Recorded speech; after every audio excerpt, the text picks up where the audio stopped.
Welcome to the Silver Screen Guide podcast, where we discuss films from every genre.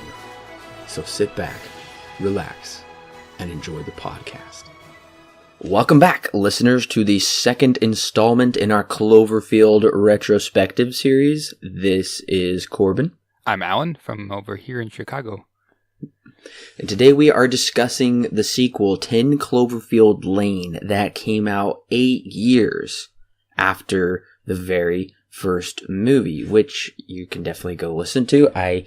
It's actually surprising with this retrospective because the first installment is really not required listening material because these movies are essentially standalone. The only thing is it might take away a little bit of the surprise of this movie with a certain segment. No spoilers right up front. For this section anyway, we will spoil it later, of course, right. For reviewing the movie. But anyways, it still might not even do that for you. It's a very interesting series with a lot of these standalone things that so far don't seem to connect, but possibly might. The final note has not been written on that, and that's kind of what we're here to discuss today. Right. Yeah, 10 Cloverfield Lane. I remember when this movie was announced back a couple years ago, and it went nuts because everyone's just like, oh, finally, another Cloverfield movie. And it had been, like you said, 8 years since we had the last one. And it got, and then I remember the trailer being very ambiguous, and everyone's trying to pick it apart and saying, these are the 10 things you missed in the trailer, and all that kind of stuff. It went pretty big when the movie was first announced. Yeah, I remember watching the trailer and being really mesmerized by it because it's mostly just this older song. And these people, we don't know anything about them. They're all in this bunker together. Well, what seemingly kind of seems like something underground considering the end of the trailer. The trailer is awesome. It's engrossing. It really doesn't tell you anything. It just shows you they seem to be having a good time together, but then at the same time, there seem to be some horrible things going on together. It's extremely confusing. I remember the first time I saw this trailer, I was super engrossed. I couldn't wait to go see it. So this trailer definitely did its job. Yeah, it definitely did. I remember kind of, once again, we're keeping in that big theme of secrecy that I know we talked about a lot in the first Cloverfield movie that we reviewed. Secrecy in this movie as well is very, very big. You don't really get too much of the trailer. You really hardly get anything. And there's one thing that I noticed that I really enjoyed about the trailer is that it begins very, very peacefully. And it's like, how is this related to Cloverfield? Looking back on it. I don't think it actually had a title card when it was first released, if I'm not mistaken. But anyways, and the trailer just kind of slowly descends into essentially madness, and chaos begins to ensue, and all that kind of stuff. It's a really good trailer, really gripping. I really do enjoy it. I don't believe we saw it together the opening weekend or a couple days after. I don't think we did. I do remember watching it. No, we didn't, because I remember watching it in the theater only one time. And since then, I just haven't returned to it. Funny, I actually own the Blu-ray, but I just haven't ever watched it up until we decided to do this review. So, yeah, no, we had never watched it together. At least not in the theater. I did go see it with our two other friends, actually. I cannot remember why you were not able to go see it with us. Right. But I do remember seeing it, and I remember just being so engrossed by it. I took my family to go see it just 2 days after, so I saw it twice within the span of 2 days.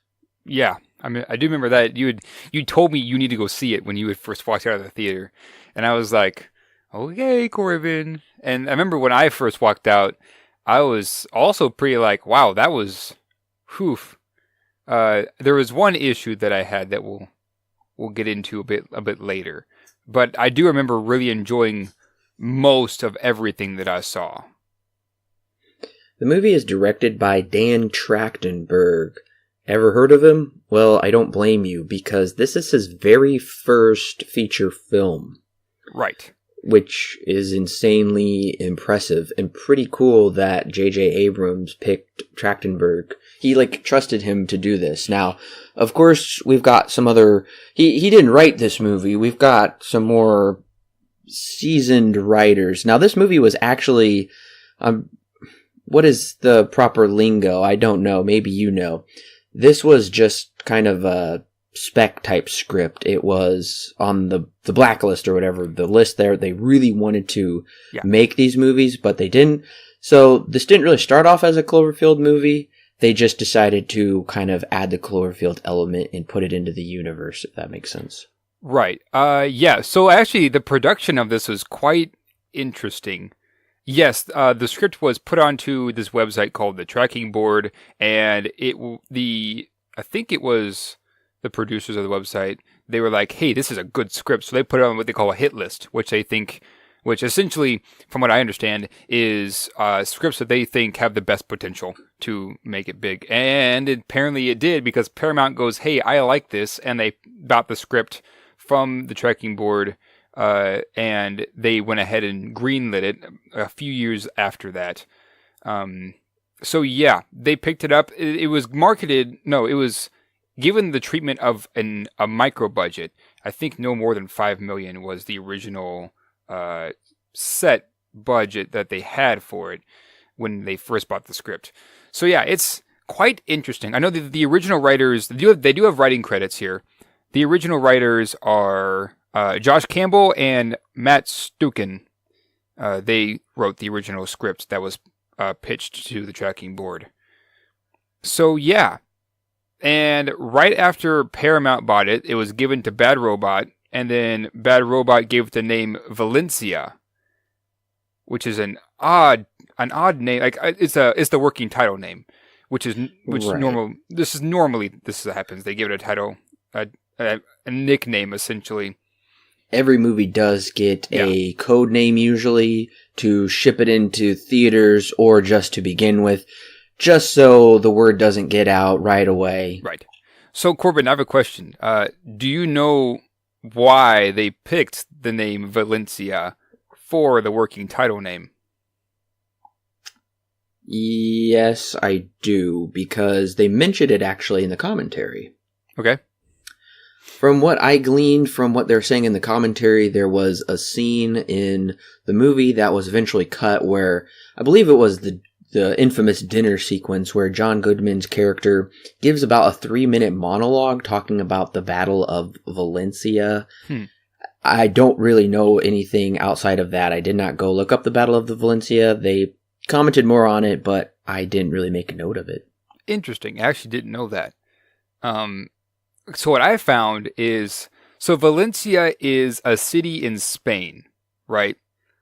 And that was the number one result that I got when I Googled Valencia is a city in Spain.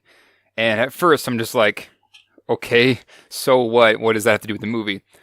The only thing that I could find, I didn't look up the Battle of Valencia, but the only thing that I could find that really was remotely close to Cloverfield essentially was, so there was this UFO sighting. No, it was a UFO incident that happened around this area, and it was in 1979, and a commercial flight had to make an emergency landing in Valencia, like in an airport there. What had happened was they were just flying along. I forget where they were going, but they were flying along, and then these red lights show up in front of them, and so the pilot dips the plane, and then the lights kind of follow it, and so they said to that, okay, we have to land, because they were breaking emergency maneuvers and all this kind of stuff. So they forced themselves to land for safety's sake. And that just happened to be in Valencia. So that's really the only thing I could find that maybe is what the movie's based on. I don't know. It's kind of really ambiguous. Once again, going back to that big theme of secrecy. Well, I gotta say, I'm a little disappointed that Trachtenberg has really not done anything since this movie. I know it's only been about 2 years, but he has directed one episode of Black Mirror. So for you Black Mirror fans, If you've watched the episode The Playlist, then you know Dan Trachtenberg has brought his touch to that. He is rumored to be writing the Portal movie. That's just a rumor. I can't verify that. The movie was just announced anyway, but I really hope he does a little more because he's just kind of been laying low on the scene. Yeah. The only thing that I had seen from him was a short film called Portal No Escape. And I watched it. I didn't even know that it was him. I think it was before Cloverfield, 10 Cloverfield Lane had even come out, and I had seen it. And I remember I was like, oh, that's pretty cool. Because back then, I was a big fan of Portal. I still am. But yeah, that was the only thing up until this that I had really seen from Trachtenberg. The movie stars Mary Elizabeth Winstead. I believe that's how you pronounce her last name. Yeah, do you remember her? I remember her. Yes. We have reviewed her already in our review of Scott Pilgrim versus the World. It's true. Yeah. She plays a totally different character. Yeah. But different. She is a very versatile actress and just very pretty, I might add. Yeah. John Gallagher Jr., John Goodman, the veteran actor, and Bradley Cooper? Are you serious? Yep. I don't believe you. Where? That will have to wait a little bit. I'm gonna keep you all in suspense until this movie's a guessing game, so I'm going to let you guess and see where Bradley Cooper shows up in this movie. When we get to that section, I'll let you know, like, oh, this is Bradley Cooper, by the way. That is shocking. I did not know that. Wow. Yep. That's interesting.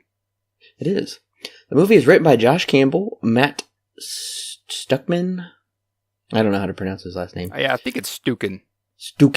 Yeah. And surprise, everyone, this movie is written by Damien Chazelle, who wrote the massive hit La La Land. That was nominated for 14 Academy Awards. I remember when I reached the end of this movie, I saw that Damien Chazelle had a big writing credit, and I was like, no way. Yeah. And so, did a little research. He was actually scheduled to direct this movie. Then he got funding for Whiplash, and so he dropped this project and went to Whiplash, but not before he had already rewritten the script, or the original draft that was pitched to Paramount. So that ended up going to another guy named Dan Casey, and then Dan Trachtenberg was brought on after that. So yes, he was about to direct this until Whiplash got funding. I want to mention who does the music, cinematography, and editing, because I think they do an incredible job and they should be recognized for it. Yeah. The score was written and composed by Bear McCreary. The cinematography is by Jeff Cutter, and the film is edited by Stefan Grube, and I think they all work together really well. Stefan Grube was actually just a trailer editor, and he was really surprised when JJ brought him on for this movie, and this was just like a power team. Like, everybody worked so well together. You can tell from the commentary and from the behind the scenes features that these people really knew what they were doing. They loved their craft and they just brought their full potential. And I love Bear McCreary's score. Even before I heard him say it, he is definitely channeling Bernard Herrmann, who has done a number of Hitchcock films, such as Psycho and one of my personal favorites, Marnie. So you can really tell the Hitchcockian score, and just the cinematography is so incredible, and the editing is so well done. We'll discuss that as we discuss scenes of the movie, but very well done. Right. So, okay, was it me, or did you get somewhat of a Shining vibe with the score a little bit? Because I kind of did. I would have to... I've only seen The Shining once, so I don't know if I can fully say. I was getting much more of a Psycho vibe. Gotcha. See, okay, the main theme of The Shining, it goes bum, bum, bum, bum, bum, bum, yeah. bum, Oh, that's right. Yeah, Ready Player One did that. Yeah, that's the Shining main theme. This one's pretty similar, but the last note is much higher on the staff. It's not the same, but I think it maybe homages it, possibly. That's just what I got out of it. The movie does not contain, it holds, but I guess that's a synonym. Huh. Different. Weird. Anyway, 7.2 on IMDb. That's pretty good. I wish it was higher. Yeah, it seems a bit low. I mean, compared to all the praise that it got when it first came out. It really does. And I'm really... Okay, audiences didn't like Cloverfield. The majority, I'm speaking of majority here. Yeah. And they just barely liked this movie a little bit better. It got a B-. Man. It wasn't feeling much love from the audience. Now, yeah. Critics are another thing. But the audience, I find that to be very surprising. A B-, because we get this weird perverted movie that just came out, Blockers. It has a B. It's higher than this. I don't know. That just kind of tells me that when a movie is, because I feel like audiences' standards have been lowered so much, they just want something that is really pandering and spoon feeds them. Whereas old films didn't do that, but the new movies are just a big blue screen spectacle. I think that's why when you get a tight-knit thriller that it all contains in pretty much one scene, they're not going to care for it as much. I can honestly see modern-day audiences not caring for Hitchcock's Rope because it's pretty much all reliant upon dialogue and the camera moving around one single location the entire movie. Yeah. I think you're pretty right on that. It's interesting. When we have... It's also... Okay, it really does interest me because the marketing for this movie, just like the original Cloverfield, shrouded in mystery, right? And that's what draws the audience in is, what in the world is this, And so it is interesting. Were they let down? Is my question. I don't know. It's something we'll get into here in a sec. But it is an interesting question to bring up. Why this didn't necessarily sit well with the audiences, it sounds like. Which is interesting, because for all intents and purposes, this is a very simple movie, at least plot-wise, and is essentially just marketed as a straight-up thriller. So there's nothing like a big film here, It's just pretty, what you would call contained.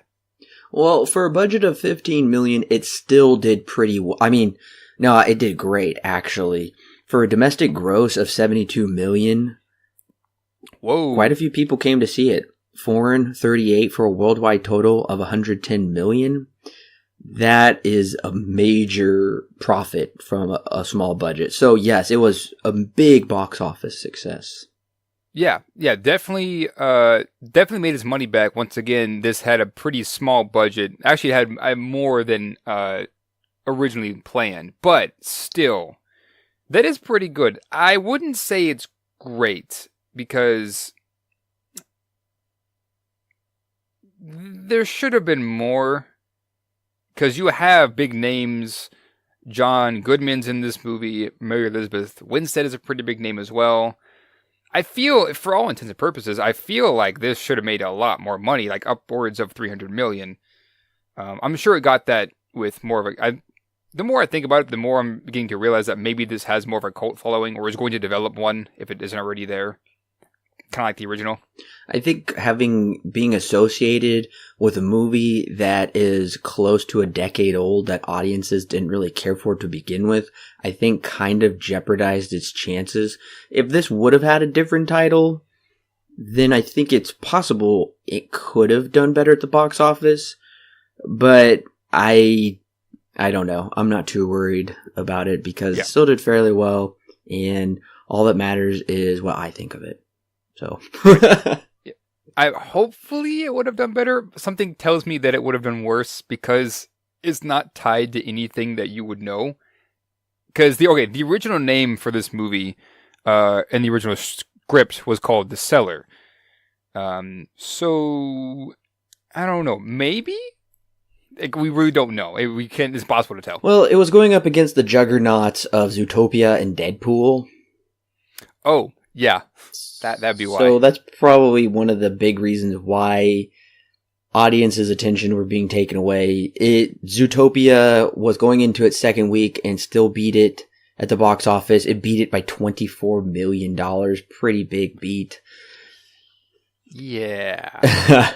And Deadpool came in third, and it had already been out for, oh my gosh, Deadpool came out Valentine's Day, so it had been out for almost a month, and it came in third. So that's true. Yeah. And that's currently the number one grossing rated R movie. So yeah, this huge. Yeah, kind of went into some pretty big names here. Even Marvel and Disney too. Oh yeah, technically Marvel, I guess. I should also mention Matt Reeves, who directed the first movie, and he did go on to he's doing a lot of big things right now. He did produce the movie, and of course Drew Goddard, who was also a major player with the first movie, he's also on in a producerial capacity. So, and of course J.J. Abrams, this is Bad Robot. Yep. So it's really cool to see the team is still staying together on these movies and just really putting their effort into these smaller films. Even though JJ is coming from The Force Awakens, he was already involved with The Force Awakens, and he had already done Star Trek. And of course, Matt Reeves was involved with the Apes films at this point. So It's still cool to see them sticking with it. Yeah. And one small interesting tidbit, Abrams actually didn't think of the name for the movie until after he had finished Force Awakens. Just a little bit of an interesting fact. Nice. Well, this movie is actually one of the rare movies that is actually shot in order. Yes, I did see that. It's shot in chronological order. Now, of course, with this kind of a movie, it's pretty easy to do because it's essentially all shot in the bunker. Right, except for the very end, which we won't discuss just yet. But I do want to say that a lot of this, like Jeff Cutter, the director of photography, he really wanted to limit the blue screen and make everything in camera as much as possible. I won't give away just yet what that means, but a lot of this is real effects, and I was impressed with that. Also, I was very impressed with the warm and cold colors, how much those play into certain scenes. Put on a metaphorical lens and you will notice a lot of things as to their choices with the lighting that was done in this movie. And something else, honestly, this movie felt a lot like Misery to me. Really? I actually haven't seen Misery. That's right. We were going to watch it that one time. I really want to. Ooh, okay. I think a movie night is coming on. Yeah. Also, it's kind of funny. Totally okay with that. John Goodman joked, he said, "I've never played a character so close to my own self before." That's hilarious. He's like, so I basically didn't have anything to do. It was just me. And yeah, that was pretty funny. That's hilarious. Well, listeners, we're about to give you the plot for the movie and then go ahead and start discussing it. But before we do that, I want to let you know we have a spoiler warning right here. So if you haven't seen 10 Cloverfield Lane and you don't want it spoiled, which I highly recommend you don't have it spoiled, so go ahead, pause the podcast right now, go watch 10 Cloverfield Lane. It's actually available to stream for free with an Amazon Prime membership. Come back, hit play, and we'll be right here. On Michelle's hurried way out of town, she is knocked off the road in a horrible car accident. She wakes up in a half-painted concrete room where she is chained to the wall. Her captor, Howard, played by John Goodman, seems like an amiable fellow who's not really all there. Howard explains he rescued her from the crash, and at the same time a chemical attack rocked major portions of the United States. Michelle is understandably skeptical and comes to realize Howard took her to his underground bunker. Also down there is the happy-go-lucky Emmett, played by John Gallagher Jr. The only problem is Emmett wanted to get into Howard's bunker because he witnessed the attack. The new unlikely family must find a way to get along and survive. One night while at dinner, Howard explodes at Michelle, which gives her the ability to steal his keys. Upon reaching the door to the outside world, a diseased woman rams the door wanting to get in. This finally confirms to Michelle Howard is right about the attack. But she can't shake that she heard a vehicle moving above the shelter and the uneasy feeling she has once she finds a bloody earring from a girl Howard claimed was his daughter, but Emmett confirms was a local high school girl that had gone missing 2 years ago. Michelle and Emmett set out a plan to create a makeshift hazmat suit to escape to the surface. Unfortunately, the unhinged Howard finds out and does more than explode this time. He shoots Emmett in the face. Michelle hurriedly escapes Howard and makes her way to the surface where she finds the air to actually be breathable. Believing she is safe at last, she sees a mysterious object floating through the air on the horizon. Howard's worst conspiracy theories are realized when the craft comes closer and releases an alien creature in chemical gas to murder Michelle. In a daring feat, she destroys the aliens and leaves the farm located at the address of 10 Cloverfield Lane. And she makes her way to Austin, Texas to help survivors as credits roll. So, starting off this movie, I remember when I was in the theater, I was almost immediately captured because there is no dialogue for, at least from Michelle, there's no dialogue from her for at least 10 minutes. Right. Most of this, for the first, 10 minutes, is all visual storytelling. It doesn't really give us, it doesn't really tell us much. We have to really kind of piece it together ourselves because Michelle's like grabbing things and just like throwing it into the suitcase. Like she's in a hurry. And it's clear a little bit after she leaves her apartment or house when she gets the call from Ben that she's running away from some issue. We never really get closure or what exactly that issue is, but she's running away from something with her boyfriend. I always was under the impression, but I believe that has changed now that I've seen the movie a few times. I always thought that this boyfriend was abusive, but I guess I should say, well, now I'm confused. It's possible he's her fiancé. I guess it's possible it's her. I did think she said something about, she said my boyfriend will call the cops. Yeah. Okay, so it's more of a fiancé.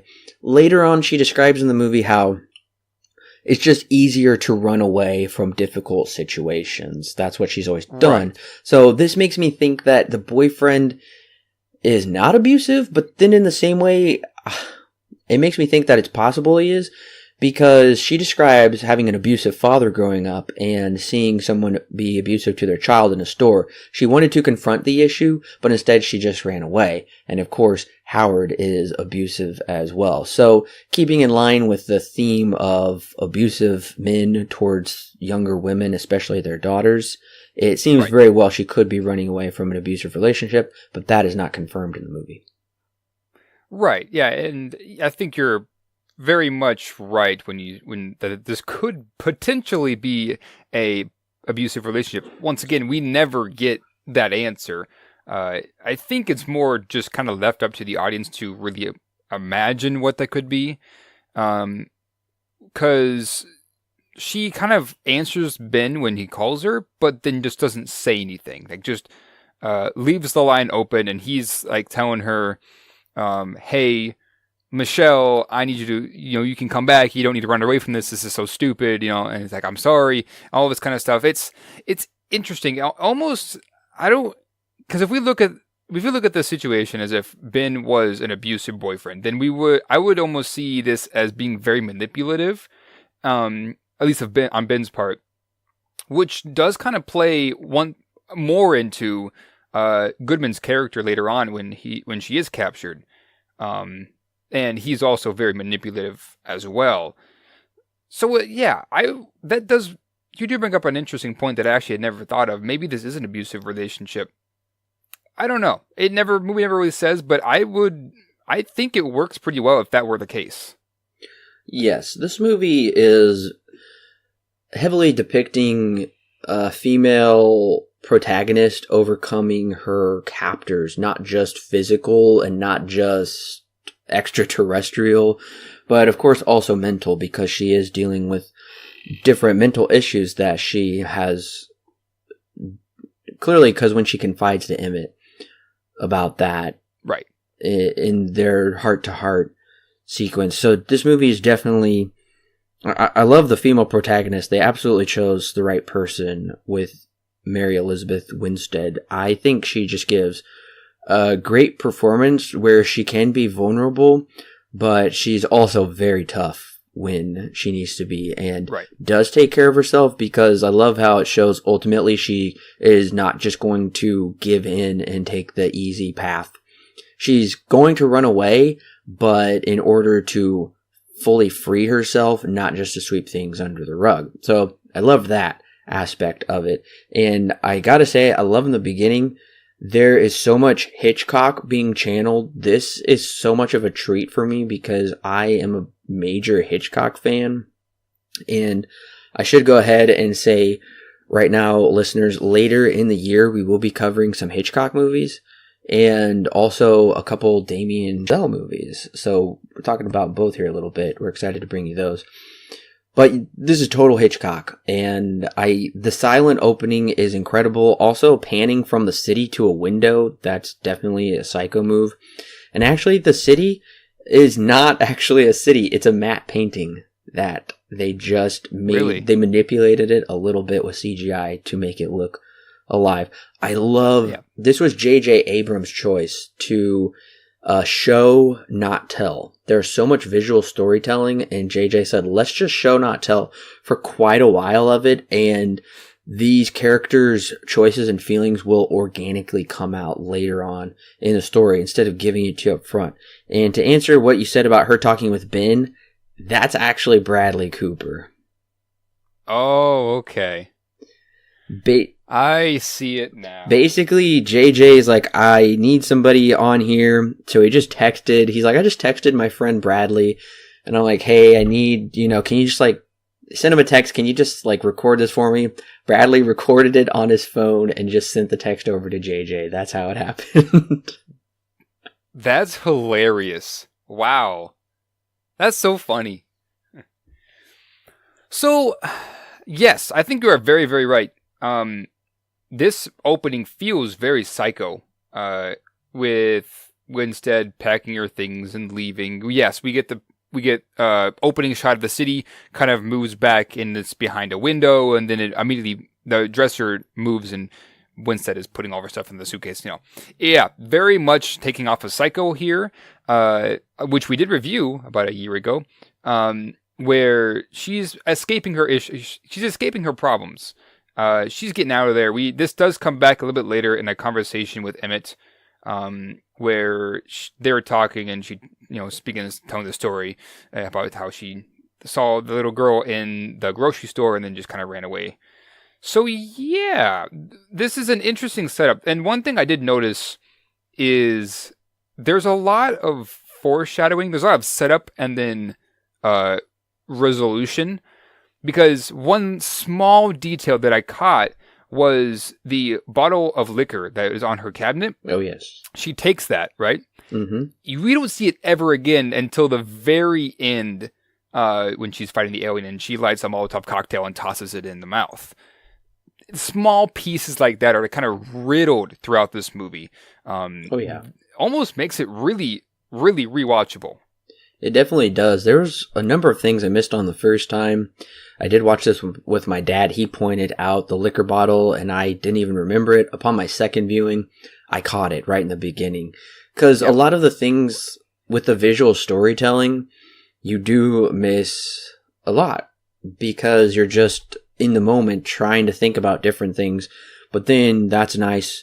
That rewards rewatchability. You come back and you do pick up on a lot of stuff. And there's just so much to explore in this movie, with her wall being half pink and a lot of things with the lighting, even with cinematography. Something I was really impressed with the cinematography is when there's more confrontational type scenes, the characters would be in profile, kind of like facing off against each other. And then when things were more confided, the camera would just not directly, of course, you know what I mean. It's kind of off to the side, facing the character's face.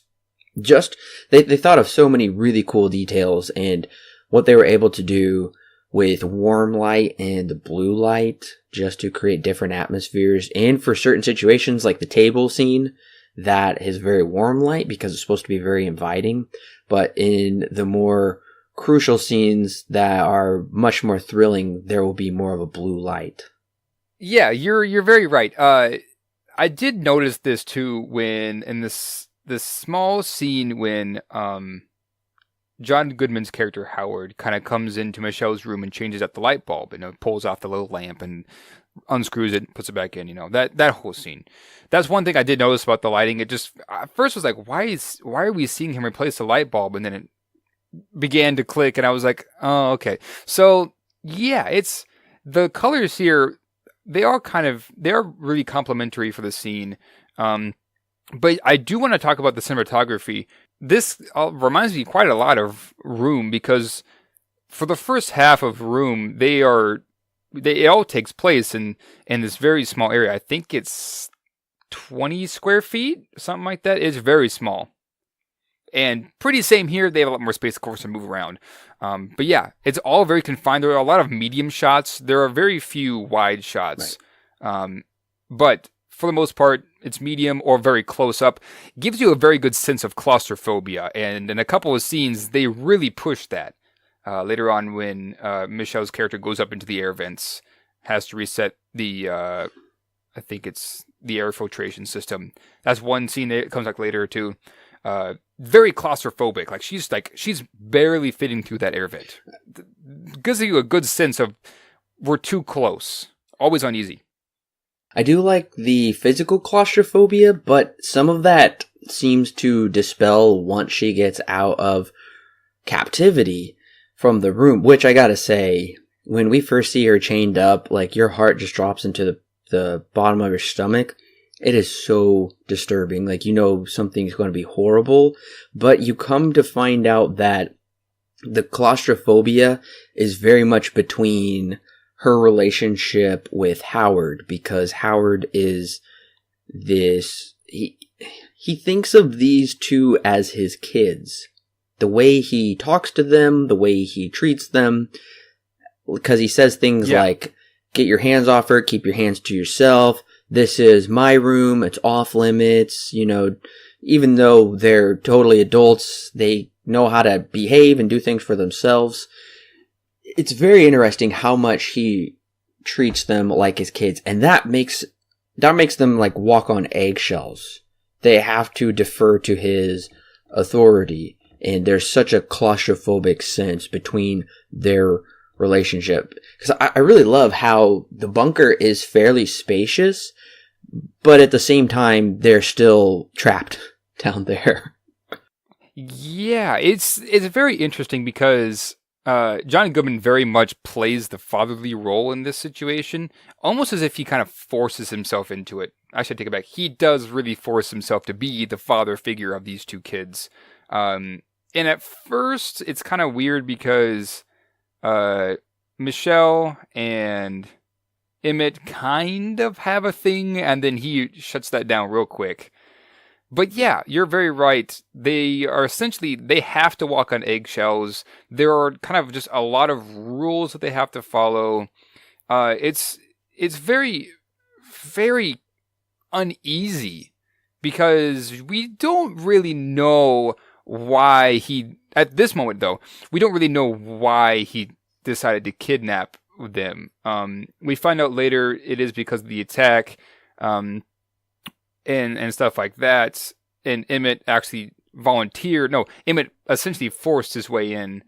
But that's okay. That also brings up another interesting point because Emmett forced his way in, whereas Michelle, she was kidnapped. What happened is he ran into her when he was driving, as he says, as he was driving back after he had heard about the attack. And so then he ran into her and then essentially kidnapped her and brought her back here to essentially to heal.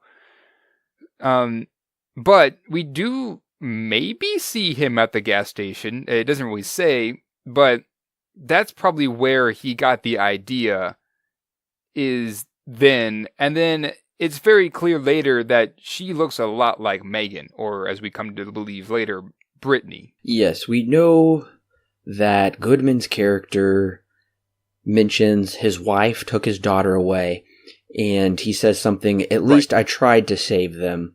We don't really know the context of what that means, but I think Goodman who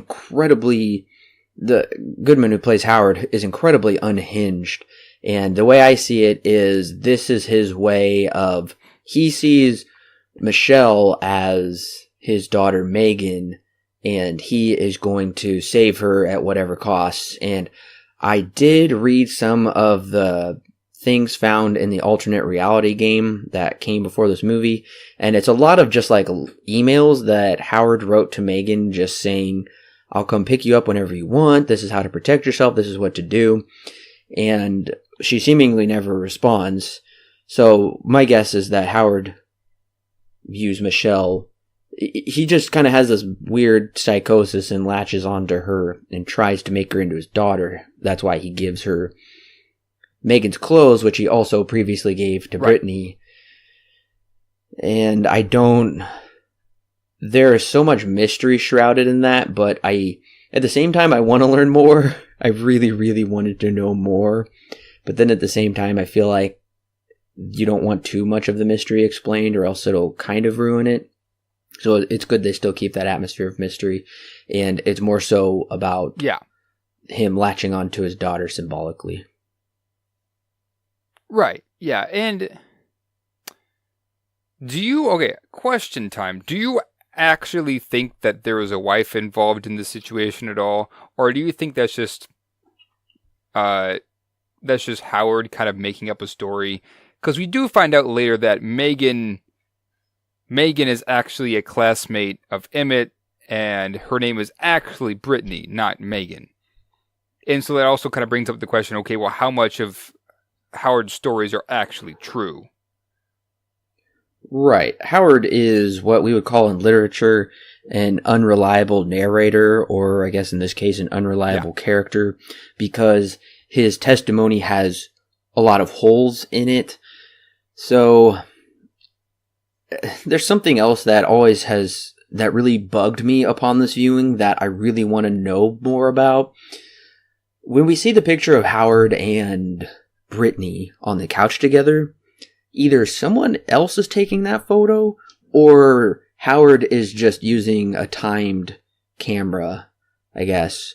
But if somebody is taking that photo, that doesn't really seem in Howard's style to be cohabiting with someone. That's just a mystery that we will never know. It does seem more like his personality to be a loner and to him just take it. But honestly, I do believe there was a wife and a daughter, and his daughter loved France. We see in one corner of the bunker a lot of French pictures and whatnot of the Eiffel Tower, and of course that's the clothes Mary Elizabeth Winstead wears for about the second act of the movie.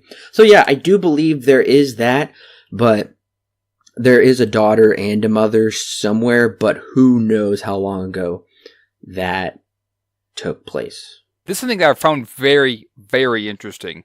Is the dynamics between kidnapping and then family. You never really would relate those two, at least necessarily speaking, because when you think kidnapping, you think they always want to escape. And yes, at first that is very true for this movie, but then it kind of becomes more to the point of now we just have to live together, and they begin to all kind of get along, and they don't really try to escape for a big chunk of the movie, at least.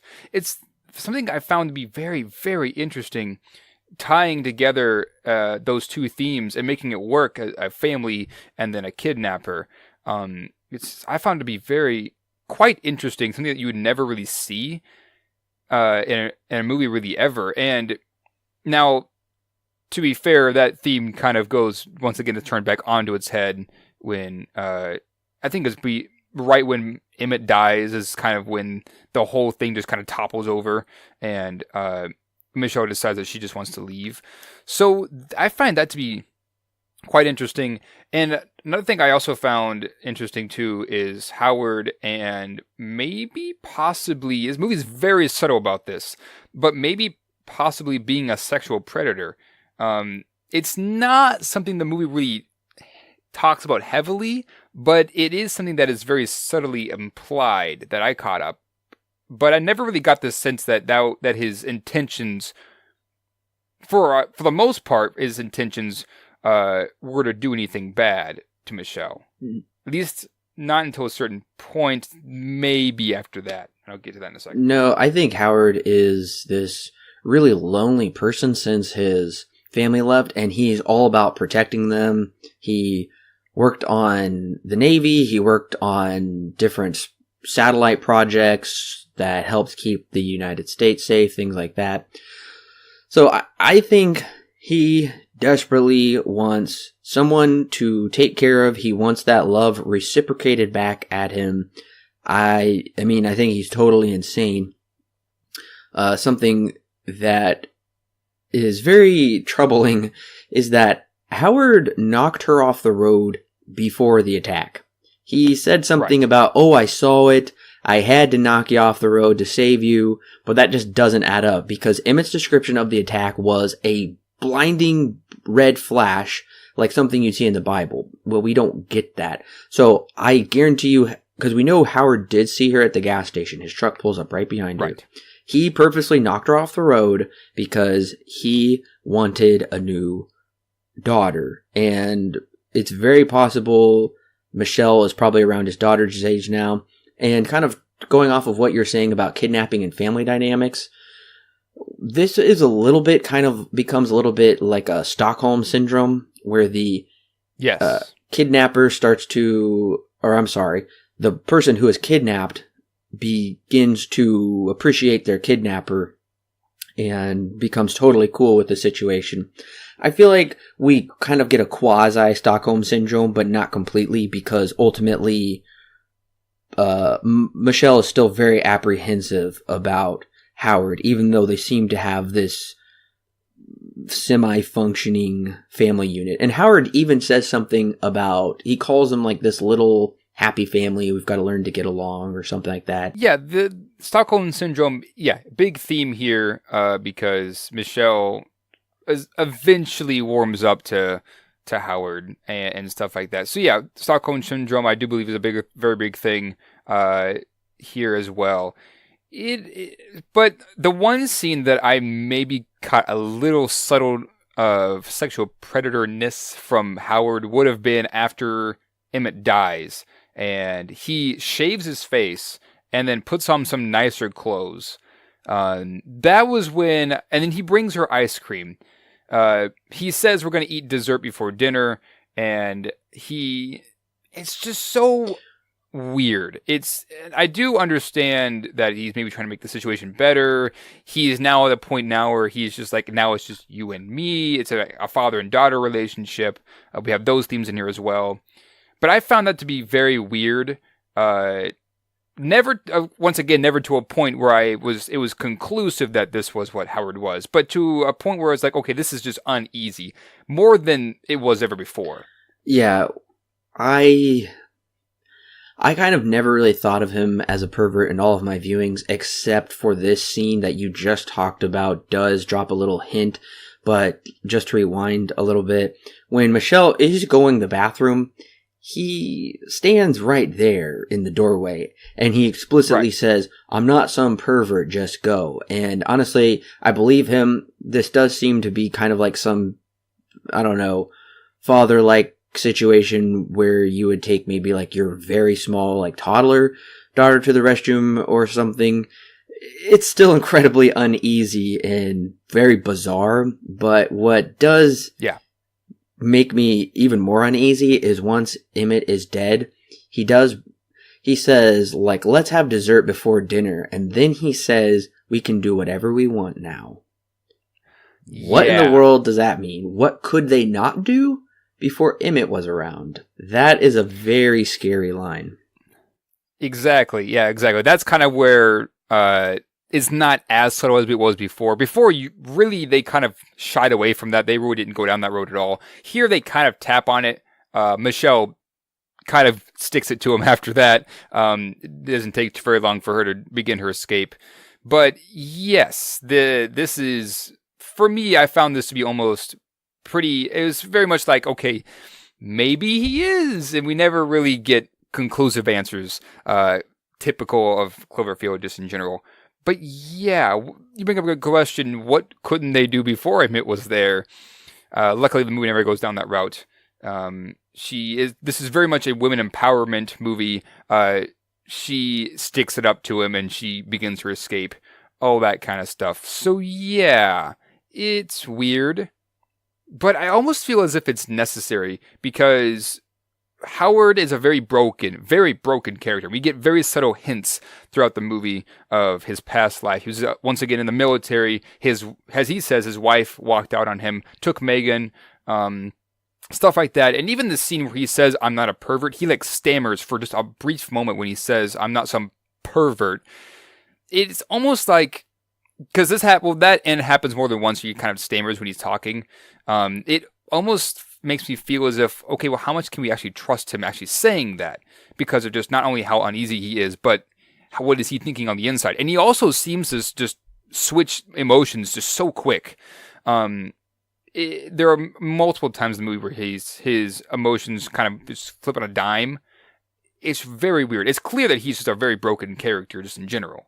And that I find to be one of the more scarier elements and what makes this movie more intense and very definitely on the edge of psychological horror is Howard's character, the engulfment of his character at least. I gotta say, I am very surprised John Goodman did not receive at least like a best supporting or maybe best actor nomination for this performance, because this performance is seriously incredible. How he just pronounces his words, like you just said, the slight facial expressions that he gives, how he acts. It's one of the best performances I've ever seen. It's so amazing. I just really feel like he got snubbed by the Academy. Yeah. I definitely could see him at the very least getting a nomination for this role. One thing I did pick up on is the breathing as well. That just kind of adds to the fact that he's just such an uneasy character. Now we have that breathing that he has. It's kind of heavy breathing, almost as if he got something stuck in his throat or he's having issues. It's interesting. Yeah, he does craft this character very, very well. I can't really see anybody else playing this character except for John Goodman. So good job, I guess. That's very well done in my own opinion. Well, let's go ahead and talk about the table scene, dinner scene, whatever you want to call it.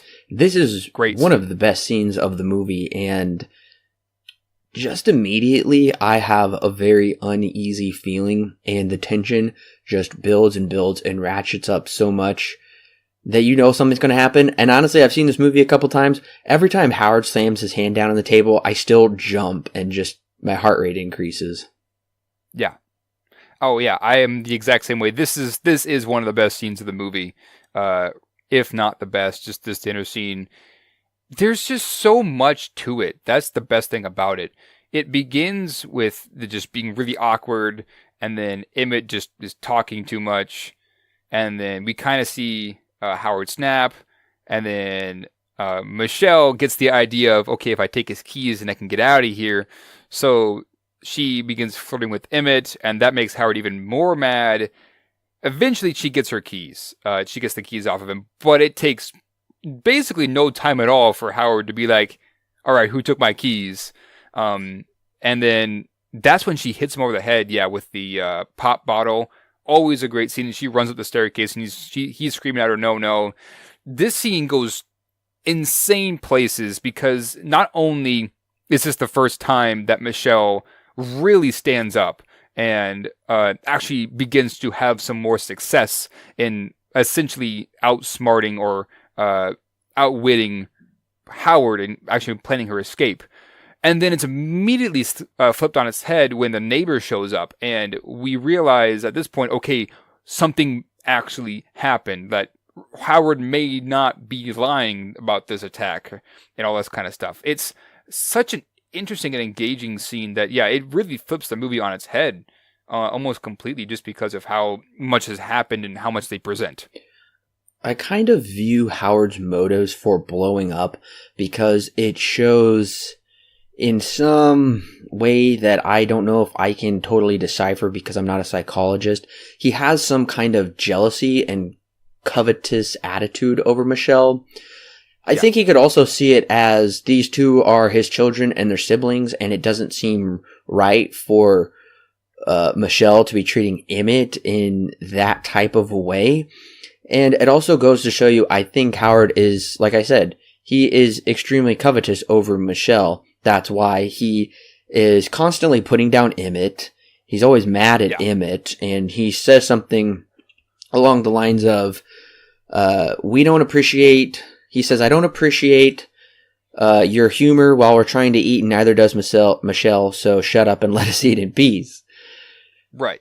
Clearly he's on, he wants Michelle to be on his side, and I think there is some kind of weird jealousy going on here where he's almost kind of like in the movie It, where the redheaded girl's father says, you're still my girl, aren't you? And he's like, you're my girl and those other boys aren't. I kind of got a little bit of a feeling from the same, except much more subtle. You have to read into the psychology of the character.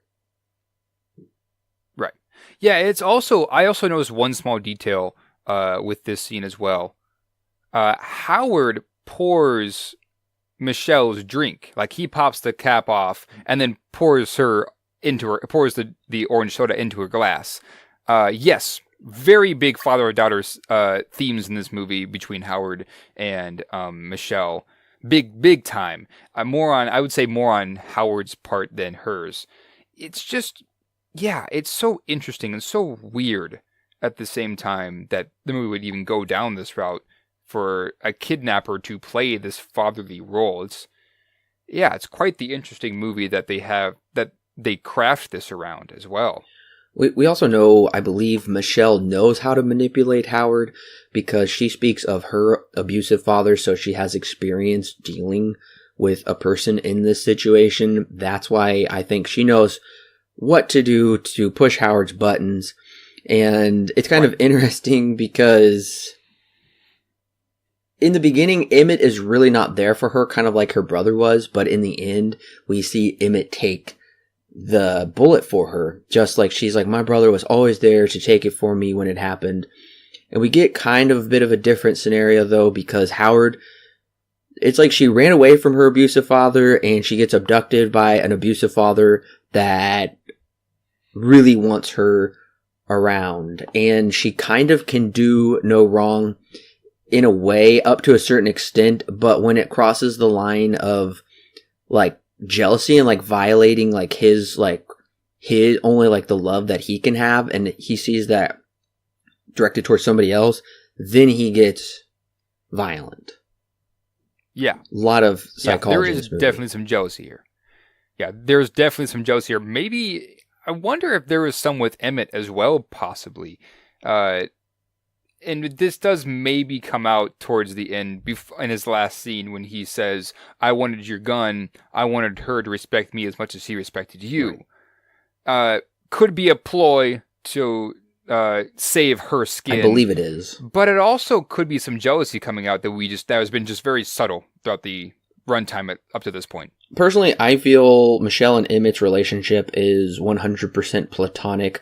I never got any romantic elements whatsoever. So I believe that was completely a ploy because he knows Howard's authority. So that would be the exact thing to make him believe the situation and set him off. But I'm sticking with they're more of a brother-sister platonic relationship.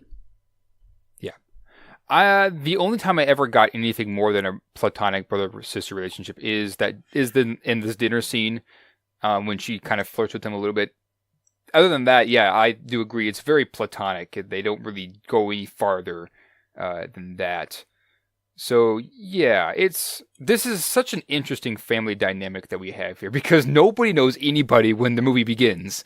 And as we kind of go along and begin to really work together, and they do become a family, and they like are essentially forced to work together in this situation. Okay, I want to get into Emmett's character because I find him to be one of the more interesting ones. Well, okay, I take it back. There's only really 3 characters in this movie, but he's the one that kind of gets comparing to the other 2 characters. He kind of gets the short end of the shaft because just of how he's written. That's not really a good or bad thing. It's just how it ends up being. But I do kind of want to get into his character a little bit because I do find him to be still very, very interesting.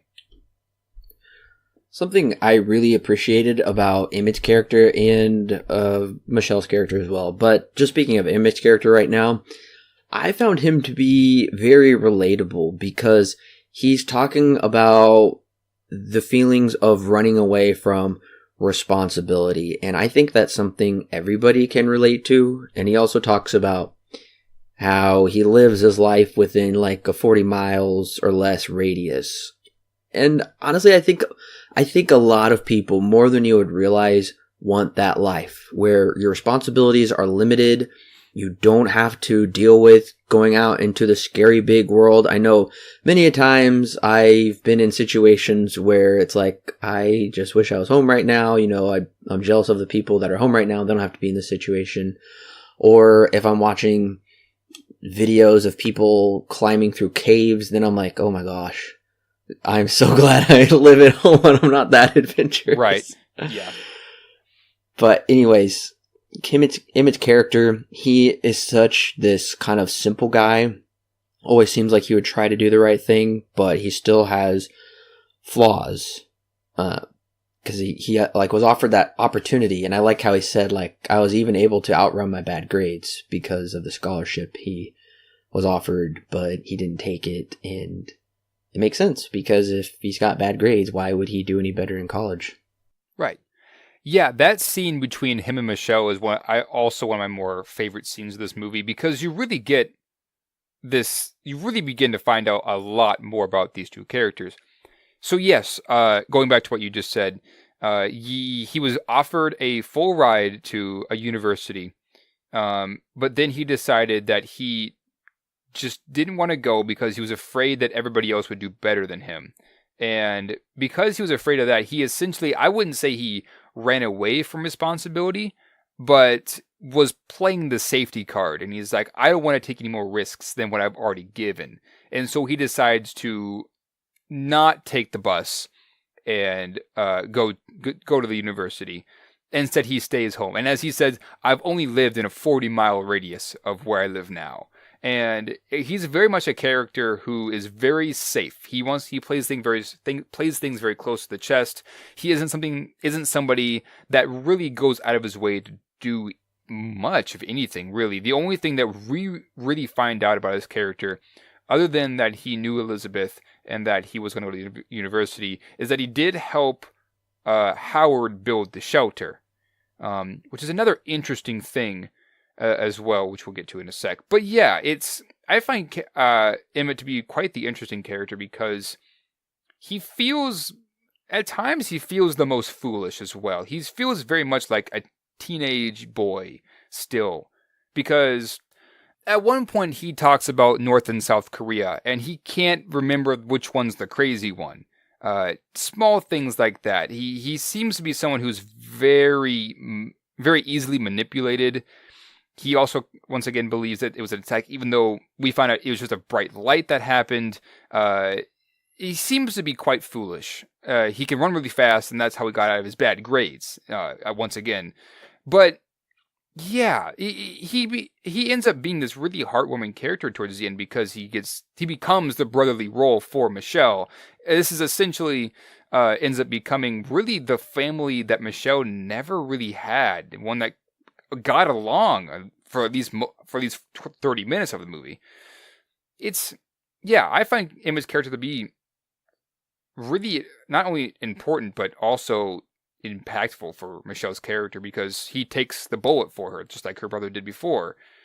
Emma's character, very interesting. Even though I find to be the weakest character of the 3, he is in no way not important. Well, I do really appreciate that both characters have story arcs. And we also do learn that Emmett has a sister in high school, or at least he had a couple years ago. So I can definitely see that's why he is the way he is with Michelle. And at first he doesn't seem very responsible. He does the teen questionnaire magazines, which seems kind of just simple and kind of silly. And like you said, he doesn't really know much about the world. He just wants to live his, simple rural life, which there's no problem with that at all. But I really do like how he goes from this guy that doesn't take responsibility to taking responsibility, because it just shows he grows up. And the same with Michelle. In the beginning, she doesn't really know what kind of choices to make. We have no idea where she's running to.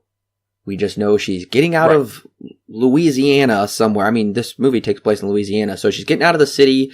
She's going to a place. We don't know where. She doesn't know where, I'm assuming, because she packs in such a hurry.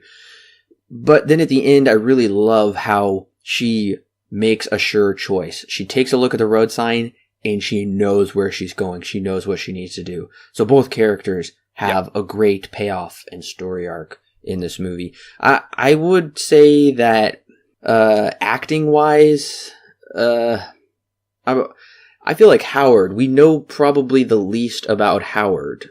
That doesn't make him a weak character, but honestly, I feel like we know more about Emmett than we do about Howard. We just know Howard because Howard is an unreliable narrator, whereas Emmett is not. He may not know everything, but he is at least honest, or at least does things to protect others, even if it does require some form of lying to protect others.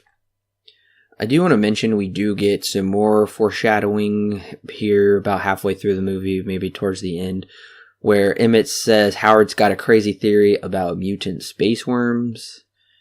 And we know for some reason that there's been a major blackout on the southern seaboard. This is before the attack.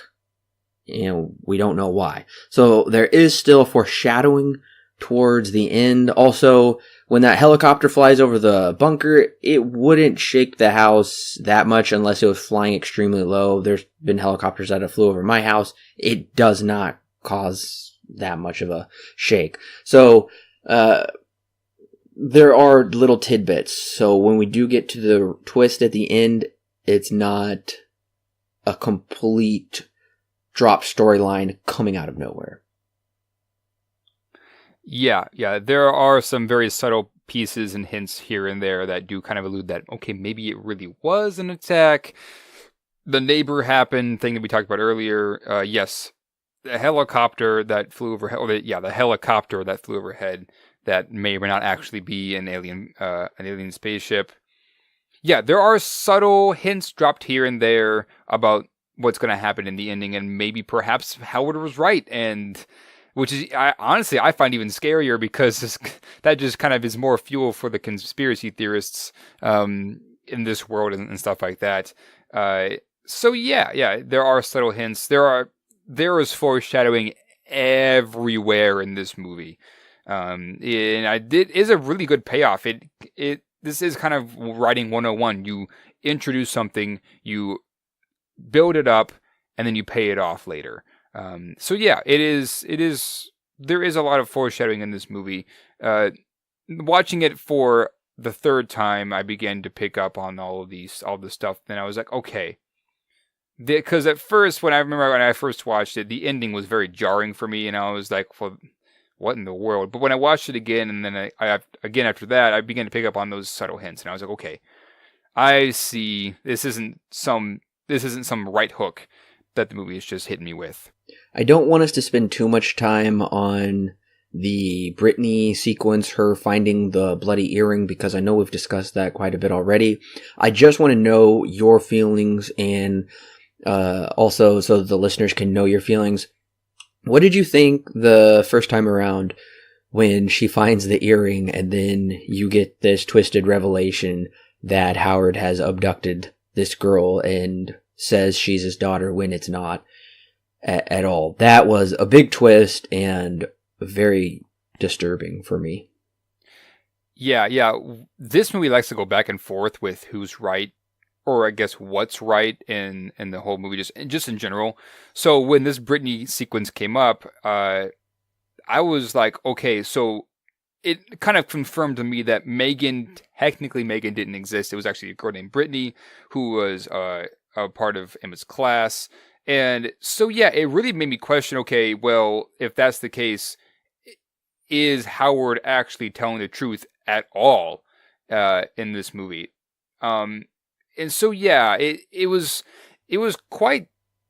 made the movie even more intense, which is exactly what it's meant to do. It just made it something that engaged me more, because I was like, okay, now I'm even more fascinated in Howard's character and what all he's capable of doing. So yeah, I was very shocked when I first watched this that Megan, don't know where he got the name Megan from, but Brittany was her name, and that she was abducted by him. Once again, it's almost like a repeat. We did talk about this earlier, he really wants somebody, a daughter, to love, and to love him back and respect him. And we find out about that basically at this scene. That kind of becomes something. Although maybe Megan did exist, and his story of his wife leaving him and taking Megan, it did actually happen, but he captured Brittany to kind of replace Megan. The movie's kind of subtle. It doesn't exactly answer all these questions, which is kind of what it's really good at doing, is bringing up a lot of stuff and saying, what about this? And very subtle. It doesn't always answer everything. Reading some of the content from the alternate reality game, which is definitely not necessary for this movie, but I, just officially on the record, I do believe he had a wife and a daughter named Megan. He said, my wife poisoned my daughter against me and took her away. And then just reading some of the emails he sent to Megan, he was telling her that he is building this bunker, which she can come to anytime to feel safe, or she can just come back home, and he's teaching her about survival and things like that. So to me, this seems like he found Brittany and placed her in the bunker, and that's where he tried to recreate the world with Megan to keep this girl safe. And somehow Brittany got up in that air shaft area and tried to scratch help. Well, she did scratch help into it with her bloody fingernail and whatnot. Right. And there's multiple things that could have happened to her body. I thought he had an incinerator down there where he just burned the trash. It's still possible that's what it is, but I'm pretty sure he probably dumped her body into that chemical stuff. But yeah. Why would he do it? There is so many questions to this movie, but like you said, it preserves the air of mystery and doesn't get sidetracked with unnecessary side plots that would totally derail the plot of the movie and the pacing. It gives you just enough to let you know something is seriously wrong, and all we can do right now is deal with the situation that we're in. Also, I gotta say, I really like the montage sequences in these movies. I think they're done fairly well. Yeah, usually, well, I wouldn't say usually. A lot of times montages aren't really implemented very well. But yes, they do work here. There are two of them. One is when we kind of get a passage of time, because this was after... This happened right after Michelle tries to escape, and then we have a montage not long after that. And then the other one is them constructing the makeshift hazmat suit. So yeah, these both kind of work. One serves more of a passage of time. The other one serves essentially as the rising action to the climax, saying this is the plan. Now that we have all these supplies, we can essentially escape now. So yeah, I do like these montage sequences. I do think that they work really well into the movie. They don't really It's not like we're missing information when these happen. I know that there are a lot of times when that is a thing. The other thing that I want to mention is when they were playing I don't know what game it is. You gotta like guess words or something. I don't play these board games very often. My girlfriend would definitely know what it is probably. Yeah. I find it very interesting how fixated he is with little girls. I know that sounds bad, but I'm not 100% positive Howard means it in a perverted way. I'm not going to take a stand on whether he is or not, because I don't feel like we have enough information to confirm. But anyways, Emmett is trying to get him to guess the movie Little Women, but Howard can only guess little girl, child, and princess, or little princess. That just clearly shows you he is not altogether mentally, because Michelle is not a little girl. She clearly is an adult woman. So Howard's weird fixation comes out, and I feel like it comes out in such an organic way with this guessing. So I was extremely impressed how that was handled. And then, of course, we go into where he's saying, I know what you're doing, I know what you're seeing, and my dad was really concerned in this scene. And I was slightly concerned to begin with, but then I began to figure it out a little. And I gotta say, if you've seen this movie a couple times, some of these sequences you will remember, which I think kind of lessens the rewatchability, but look for it more on a deeper level than just the physical aspects or sequential aspects in front of you. But I gotta say, guessing game, great scene. Yes, another great scene.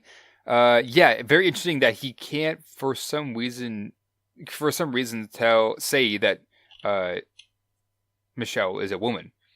It's interesting. I think there is some psychological issues going on there that really blocks him from being comfortable saying that word. Yes. That really I would say even asks more questions as to, okay, well, what exactly happened in Howard's past?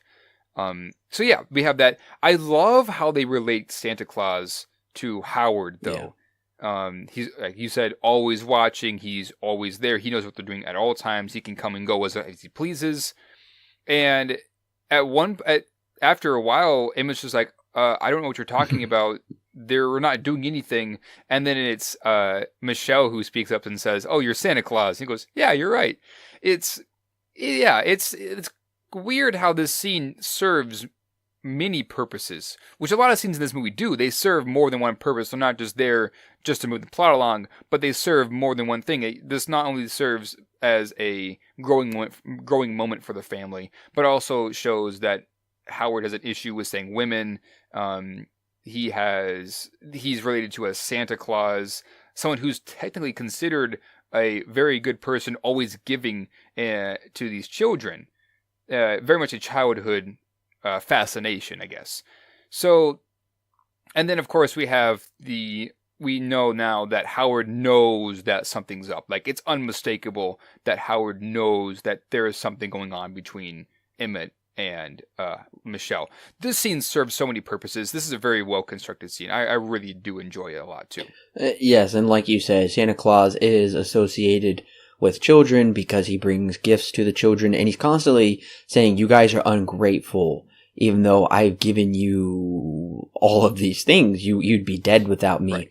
And of course, the Santa Claus is kind of used as a mild passive threat, no menace within it whatsoever, but to be good. Because clearly, just like this, yes, I'm always watching. I know what you're doing. So he's also Howard being associated with Santa Claus works because then it implicitly associates Michelle and Emmett with children and his omnipotence over them somehow. So it works on so many levels. Like you said, it was a great choice. And I was surprised to see this goes so quickly though, because clearly it seems like Howard doesn't know because he's referring to Santa Claus, but then right after that, he's like, "Help me move this out of here." And they're like, "What is this?" And he says, "A barrel." Just so literal, a barrel. Right. Right. This is kind of where I have a little bit of an issue with the pacing. Oh, really? Yeah, for me, it just felt like we moved on just way too quick from this scene to, okay, now we're going to kill Emmett. I feel like there could have been a little bit more time taken. It's not that big of a deal, I don't think, but this is one of the smaller issues I have. It's just that this and maybe one or two more points, I feel like it just moves on just a little bit too quick. They could have taken a bit more time to set up the next scene. I guess it's just supposed to put you into a false sense of security, just like it cut the tension with Emmett, because he is now in this false sense of security thinking, well, and same with Michelle, that they don't know. Little do they know, the next thing that's going to happen is they are in big trouble. So it kind of secretly cuts the tension, while at the same time, it's just a total false sense of security. I do see what you mean, though. It does feel like it's a surprising move to go from, he has no idea what they're doing, to he has an idea and he's about to threaten them with death. But I do think it can be justified in the way that I said. But I also see what you're saying. Right. Well, what I'm trying to say is not necessarily, I don't have an issue with it moving from the table game scene to him going to kill Emmett. I don't have a problem with them making that edit. I'm just saying that before we have a chance for the scene that just occurred to really sit and simmer a little bit, they kind of just move on. And next thing we know, he's coming in and say, "I need your help moving this barrel." I feel like there could have been just a little bit more time taken between there to kind of let the last scene settle a little bit more, and that makes it more uneasier. I feel like editing wise, we just move on just a bit too quick. Yeah, I can definitely see that. All right, so another great scene, but so intense and jaw-dropping, is this barrel sequence. And it's very interesting because he has them move it into his room, which he told them was off limits without his permission. Something I also should note is I love how he said, on deck, a total Navy term, and he comes from the Navy. So that was really well. I think that was actually improvised by Goodman. That line was. Interesting. And I should note, a lot of the performances, what we are seeing, a lot of this is improv, from what the commentary told me. Really? Yes. They shot these scenes in multiple different takes in different ways. Every time it was a little different, but a lot of what you do see is them just kind of going off what they feel the characters would naturally do. So incredibly impressive, and it works really well. And a good director, like Trachtenberg, clearly gave them direction, but he was also going to let them operate within their character in an organic way, and it really shows. But yeah, back to what I was saying about the barrel scene. It's interesting. They don't do it in the living room. They do it in his room. And I think that's just kind of a power move, because they're like, oh my gosh, we're going into Dad's office or whatever, the room where we're not supposed to be. Clearly we're in trouble. He's calling them into his center of power, his own personal space. And I gotta say, extremely intense, and when he shoots him, oh my gosh, my jaw dropped. I couldn't believe it the first time I saw it. And my dad, oh my gosh, he jumped up out of his chair. He was so surprised. So it's an effective scene. Yeah, oh yeah, this is also very, very, very well done scene, very effective. Yes, that that exercise of power that he has, we're in my house now, not only my house, but also now my office. Yeah, like you said, we're going to Dad's office. We're in trouble. Essentially, the kids are being punished at this point, So, yeah, very, very well done scene. One that is very intense. There is only one issue I have with this scene, and that is there's a kind of a bad edit or a bad cut in between angles. There's an angle that's facing towards. It's when they're kind of all going back and forth. Angle facing towards Goodman, and then it cuts to an angle where behind him, and it catches him right in the middle of a line, and the line in the second cut, the editing of the sound is not the same as before, and his voice is echoing in the room.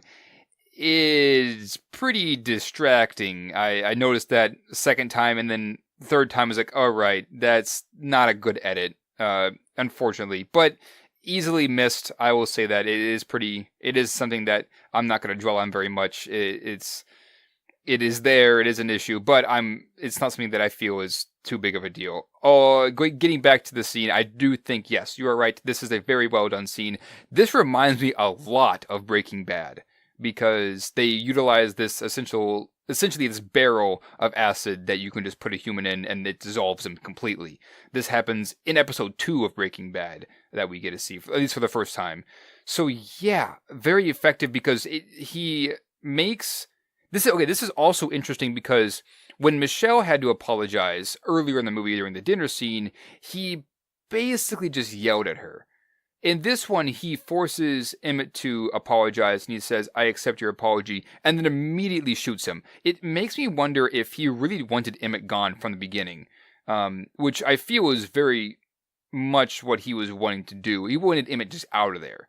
And especially when we get to later parts of the movie, it feels like that was what he was going for the whole time. He didn't want Emmett there at all, and the fact that Emmett even had to force himself in and fight his way into the bunker even speaks to that even more. So yeah, very, very well done scene. Very shocking. It almost feels as if it comes too quick because it's like we're not done with Emmett's character yet. But when I think back on it, yes, we kind of actually were. His character arc was basically finished at this point.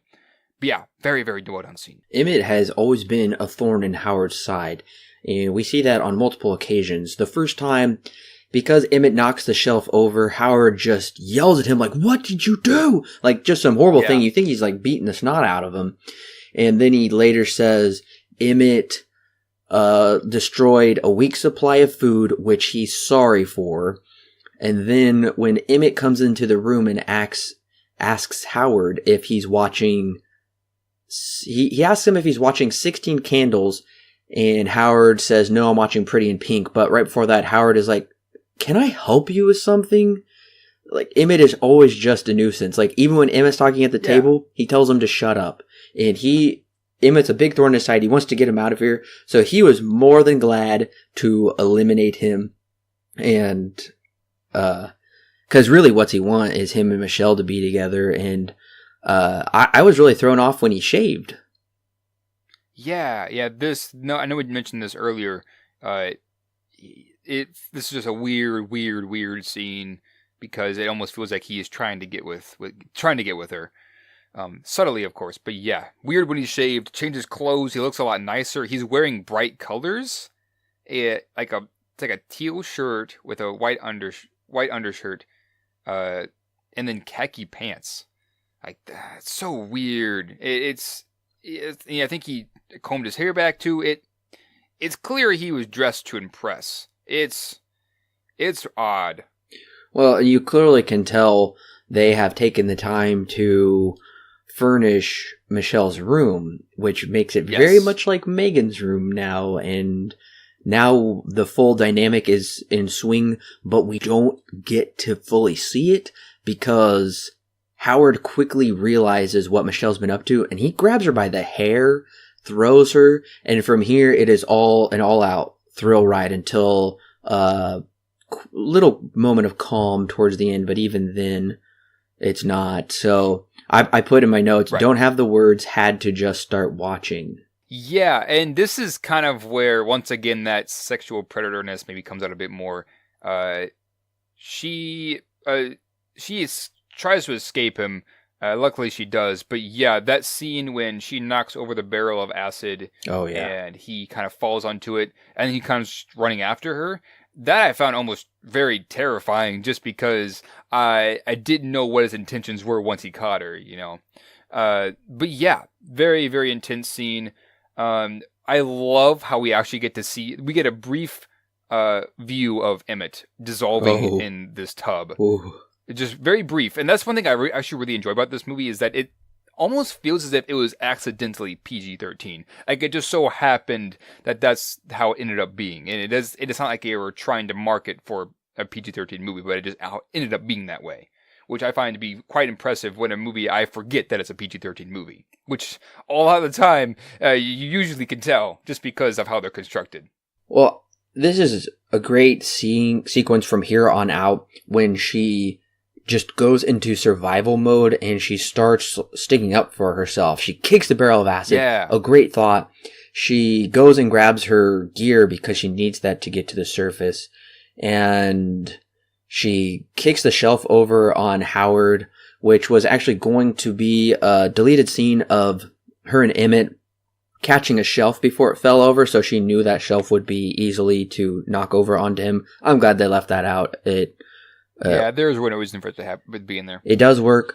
The one thing that I feel kind of doesn't work a little bit, which took me out, was when we see Howard's close-up face with burns on it. I could tell some of that was CGI, and that took me out of it a little bit. I don't understand why they just didn't use practical makeup. My only thought is, no, that doesn't work. There is actually a time where Howard does have a CGI beard.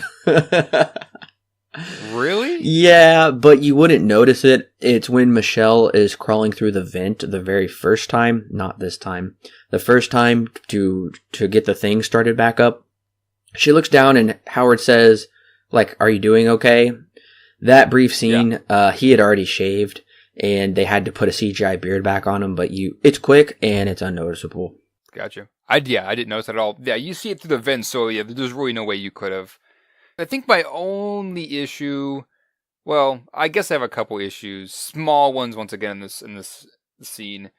One of them has to be with Howard when she knocks over the barrel of acid. Howard, it cuts to an overhead shot with the acid just kind of falling on the floor. Howard just kind of falls over. There's really no reason for him to fall over, but he just kind of does. I just found that to be a little bit silly. There never really was a reason for him to have just kind of slipped or whatever into the acid. But yeah, that's a little bit, I found that to be a little bit cheesy. Unfortunately, when Mary Elizabeth Winstead, her performance at times doesn't exactly work like when Emmett is shot or then when she goes back in and sees Emmett dissolving.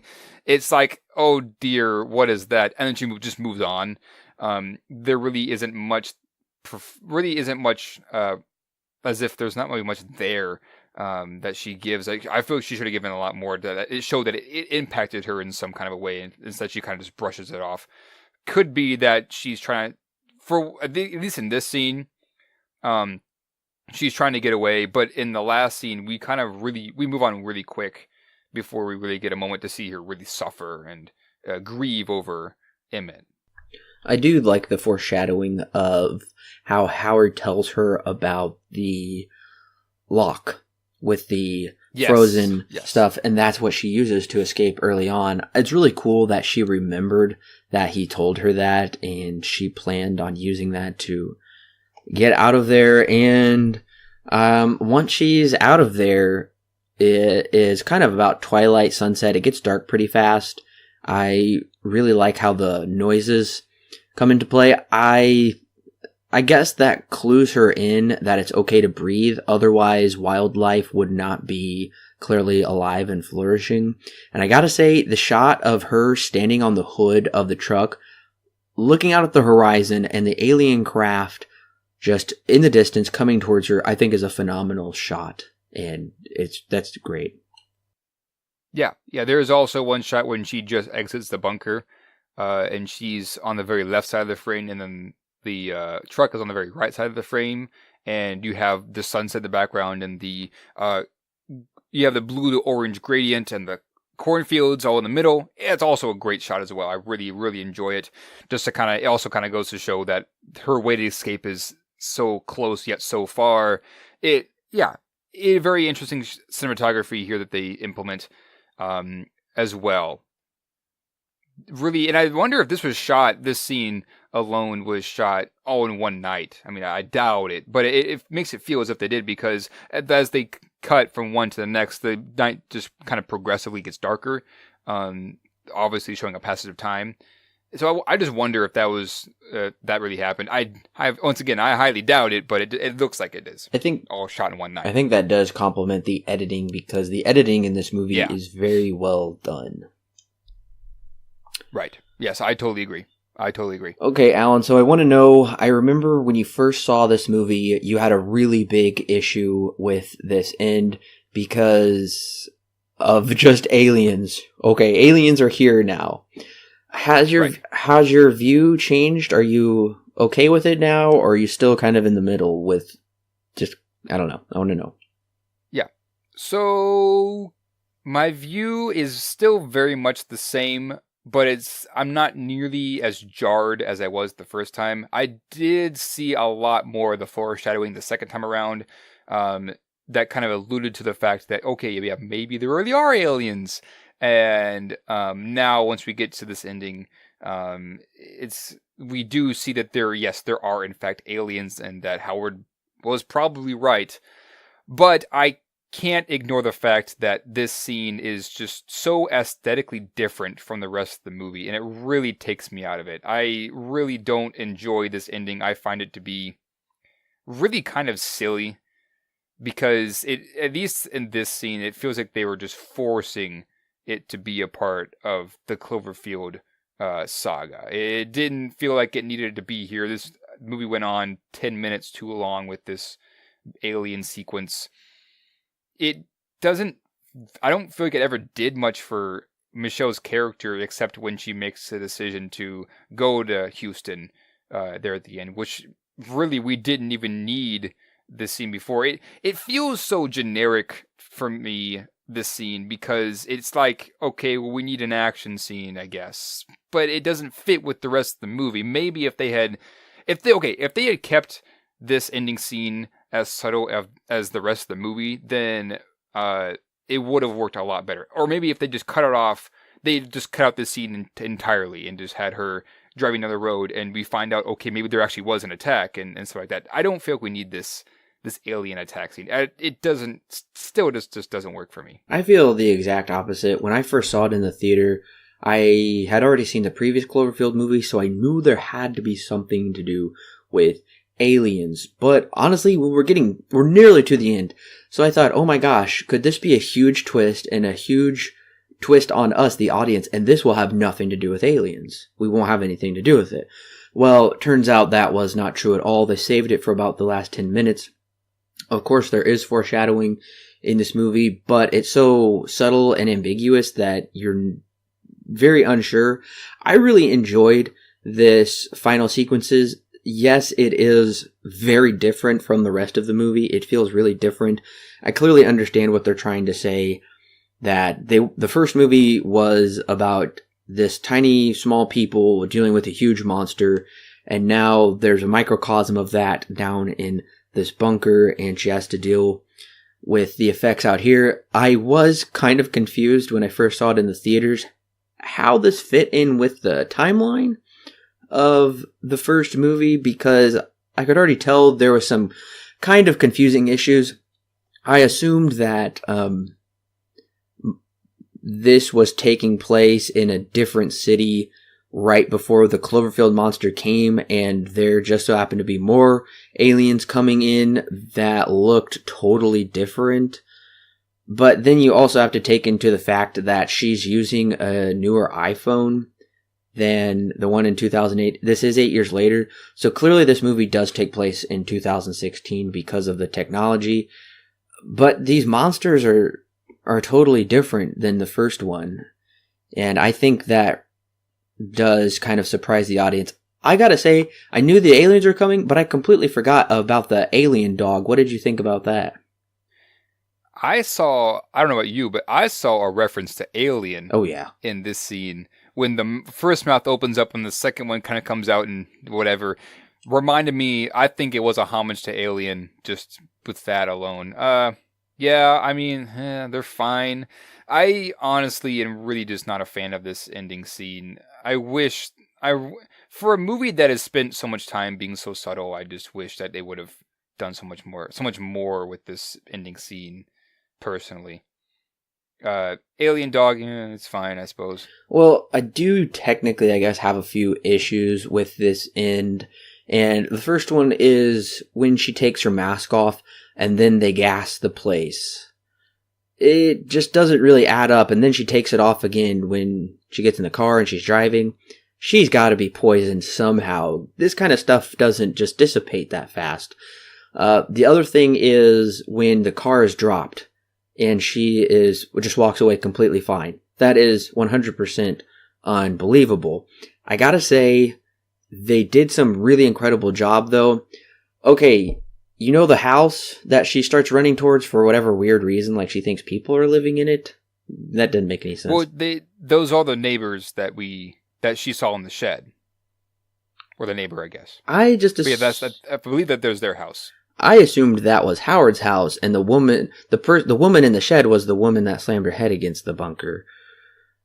I don't know. It didn't make any sense. I guess that is true. That is true. The bunker was made underneath his property. I forget where, but yeah, it was on the property. I guess you're right. That could be his house. Well, this is an incredible blend of CGI and practical effects, though, because that house and the big willow tree next to it are not real at all.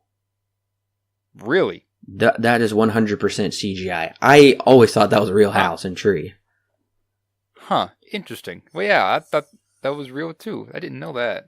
The other thing is when she is in the car being lifted up and dropped, and her car crash in the beginning. Again, you can see the symmetry of the storytelling. Yes. I guess, well, that kind of opens up another issue. In the beginning, when she crashes her car, she is still a very dependent person that needs a lot of help. Whereas in the end, when she crashes, she does so because she has taken control of the situation and she is sure what to do when she is leaving. So on a symbolic level, it works really well. On a believable, practical level, it doesn't. But the car crashes were real. They took cars, put it on hydraulics, and shook it around. They spun it around really fast for the first one. They kind of did a drop with it in the other one. So that's real, what you're seeing done with the cars. I mean, of course, not from like 30 feet or whatever, but yeah. It's a really incredible blend of practical and CGI here. Yeah, they do a pretty good job. The CGI, thankfully, isn't now that bad here.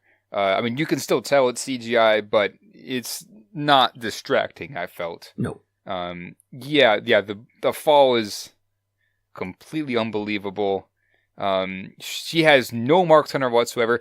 What I got from the aliens dropping the smoke is that it's essentially it attacks on contact, and since she put the helmet back on, it was basically filtered out all of that. She never got that inside because that was what it was made for. But once again, it is a makeshift hazmat suit, so I really doubt the validity of that. Anyways, I feel like there are a lot of just gimmies in this final scene that, for me, really begins to sour the experience because we've just kind of spent so much time grounded in realism, and then this kind of comes out of just left field. So yeah.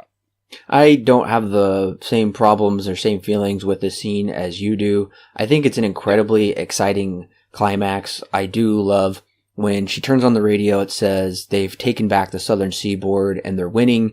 She knows what to do. She turns south or I guess it would be west, to Austin. Yeah. Can't go south from Louisiana. You go right to the ocean. She turns west and you see the lightning flash and you see the alien ship. I thought this part, at least, I do think when she fights the aliens, it's pretty exciting. But I mean, what do you think? When she turns south, they say she's winning, she pedaled to the metal, you see the aliens flash. I thought that was exhilarating. Yeah, I do enjoy that she makes a decision to not run away from the issue, but to go and fight it. Once again, I wish the movie was just a little bit more subtle with this ending scene. This I don't have nearly as much of a problem with as the scene before, as the attack before this, because yes, we find out that Howard was right, and now Michelle is making a choice to go and help him out, not run away from the issue that is clearly at her doorstep. the only problem I guess I have with this is that whereas the issues beforehand were very much relational issues, this one is not the same. It's a very different issue, but I can see where they're going with it. So for that I do enjoy it, but I guess for a character arc more of a thing, it's fine. It does set it up for a sequel, and that does kind of excite me to see what else they can do in this Cloverfield universe. But at the same time, I don't know. It's a bit of an odd. It's a very odd ending that goes against a lot of what the movie had already previously set up beforehand. Getting to this point is where I'm at. I do feel the same way. I put in my notes, I want a sequel to this one with about 15 exclamation marks, because I want to continue Michelle's storyline, but only if they can do it as well as they did with this movie. I can't even imagine what that would look like. I don't know how Michelle will help with the survivors in Austin. I don't know, but it does make me really excited. And honestly, I feel like, I guess you could see this as closing, like there's not going to be a continuation of Michelle's storyline, but to me, this seems too exciting not to say to the audience, don't you want to come back and see more? And honestly, that's how I feel. But before I say any more, Alan, what is your rating and recommendation for 10 Cloverfield Lane? 10 Cloverfield Lane, for the most part, is a very well-edited, well-shot, well-acted, and well-scripted movie. We get a lot of good themes of not only of relating kidnapping with family. We take the Stockholm Syndrome into a very literal sense in this movie. We really get that big, good, and really well-rounded built relationships between these three characters. And I really, really enjoy it because this movie never allows you to chill. It never allows you to sit back and kind of relax. It's always keeping you on your toes because it always brings up new elements to the story that are just kind of turn a lot of stuff on its head, like you had previously thought. And that's something that I really, really, really enjoy about 10 Cloverfield Lane, is that it's never afraid to. It feels like it wasn't afraid of its PG-13 rating, and I'm glad that I forgot at multiple points that this was rated PG-13, because there is a stigma with those kind of movies that you just kind of know when it's PG-13 because they will just conveniently not show things. This one, I feel they show just enough for it to be effective, and there's still a lot of subtlety to it that makes this a psychological horror, I would say. It's unfortunate, in my own opinion, that this ending is the way it is. It goes against a lot of what the movie had previously set up, and that's something that I really wish that they would have changed, and it would have made this movie, for me, much better. Because yes, this is a Cloverfield movie, but by the same token, it feels like this was a completely different movie. And then at the very last second, J.J. Abrams said, "Oh, this feels exactly like Cloverfield," or "This feels similar to Cloverfield," and then just decided to tack on this ending with Michelle's dominance over the aliens. It just doesn't fit everything that we've come to know, and that's something that I really wish I didn't have to say. And for me personally, I would even say that this shouldn't be a movie related to Cloverfield if they're going to do that. And that is unfortunate, that I wish I didn't have to say. I wish this ending would have been something that would have really hammered in what the movie's really trying to say, and not just give me a generic action-filled ending like I've seen so many times before, because everything else in this movie feels quite original. Anyways, with that all being said, I still find everything else in this movie to be very, very engaging, really well done, really well edited, and I'm glad that this movie exists. For me, it is unfortunate that it has to have the Cloverfield ending to it. So, when it's all said and done, I still had a great time with it. I'm going to give it an 8 out of 10. Still a solid recommend. This is a lot of fun. One that would keep you on your toes, and I'm glad that it never lets you rest. That's what it needs to do.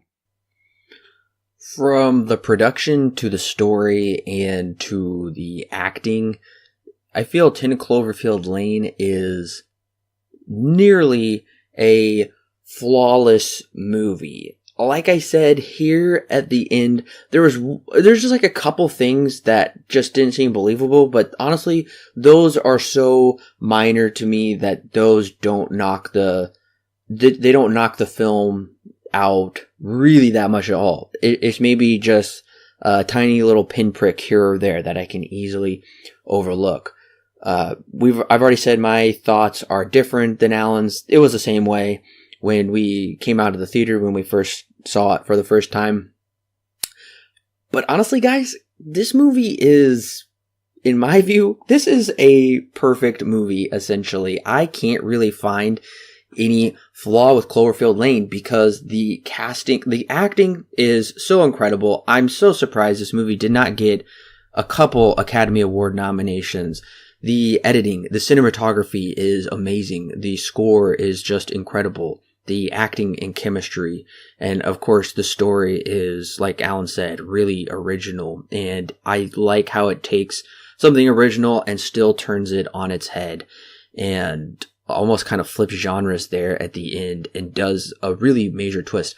So I'm giving 10 Cloverfield Lane 10 stars out of 10. Whoa. This comes with my highest recommendation. I can't praise this movie enough.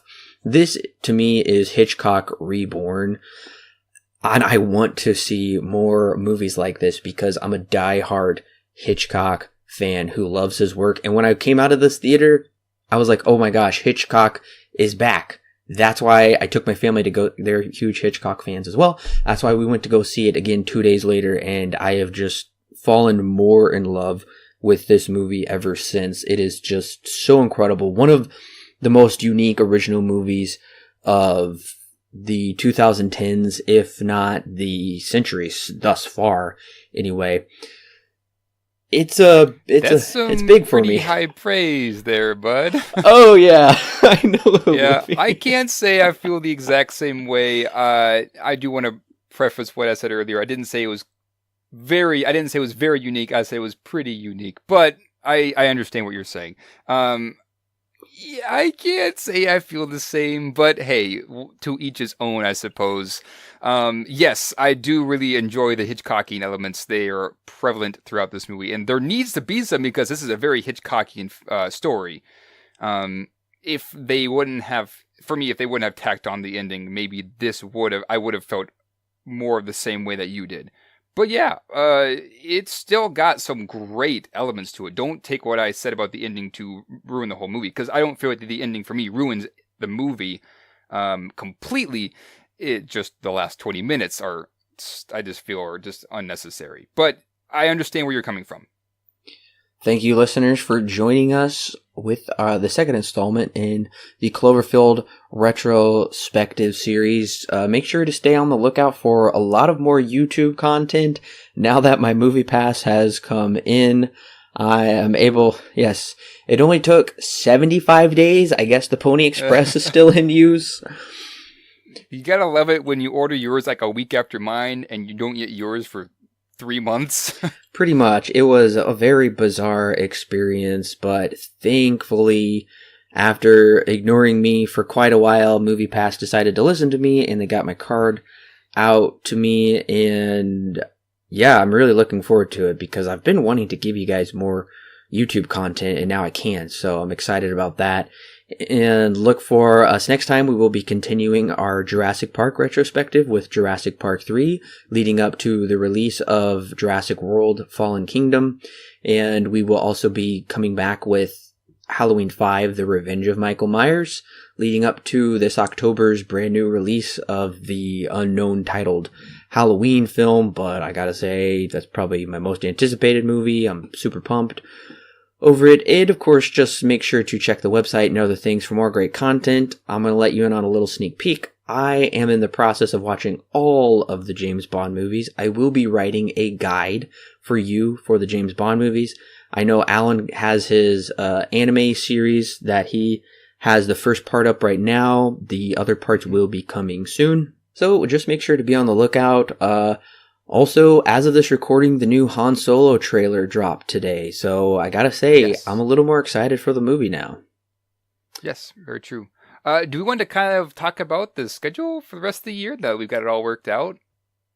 Sure, you can go ahead with some of that since you scheduled it out. Okay, sure. So Corbin and I talked the day before we recorded this, and we kind of worked out the schedule for the rest of the year. So I'm very excited for a lot of these titles. One of them that we added is Silence from Martin Scorsese. It's a movie that we both really enjoyed and something that I'm really, really excited to talk about because there is a ton to that kind of a movie. So I'm really excited to review Silence. That'll be coming out May 28th. Other than that, we're going to also be doing some more discussions. We'll announce those when they're about to be released. So stay tuned for those. We have in the books, or about to be in the books, the Godfather trilogy is going to be coming out end of August. Now that will be a paid subscription. You need to pay to listen to those, but we will cover the entire trilogy. I'm betting it's going to be a pretty long podcast per movie there. But you'll get your money's worth, absolutely. So moving on from there, we're going to be reviewing Ghost in the Shell, all 4 movies, and that does include the one with ScarJo. Other than that, we've got Indiana Jones, the quadrilogy is coming out. We're going to be reviewing that as well.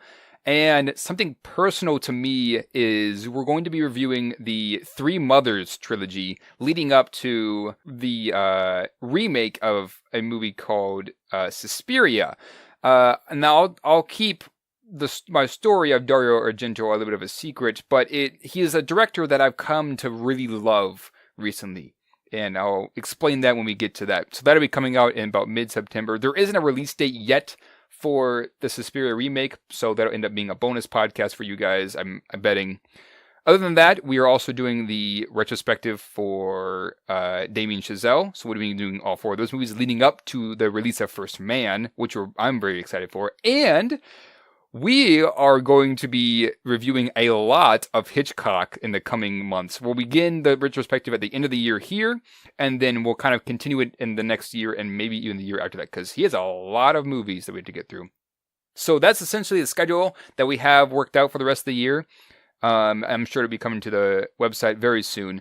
But yes, that is what we have planned, just to do a little bit of an announcement so that way you guys can know what's happening in the future. Thank you once again, listeners, for joining us on this thrilling adventure, and I look forward to bringing you some more thrilling adventure soon. Make sure to leave your thoughts in the comments below what you thought about 10 Cloverfield Lane, what worked, what didn't work, if the ending worked for you. I know Alan and I had pretty differing opinions upon that, so we want to hear your opinions as well. Make sure to leave that below. Make sure to like this podcast, subscribe, and share it with your friends, because we love movies and we want to spread the love of sharing cinema with everybody. So we want to say thank you once again, and we will catch you next time.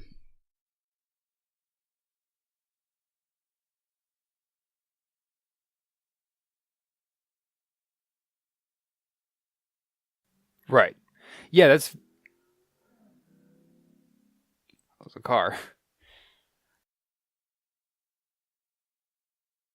Because this reminds me a lot of like Room with, what's her name? I am drawing a blank. She won the Oscar for it too. I'm drawing a blank now too. I own this movie. How could I forget? Oh. Hang on, I got it. Brie Larson, that's it. Oh yeah, Brie Larson.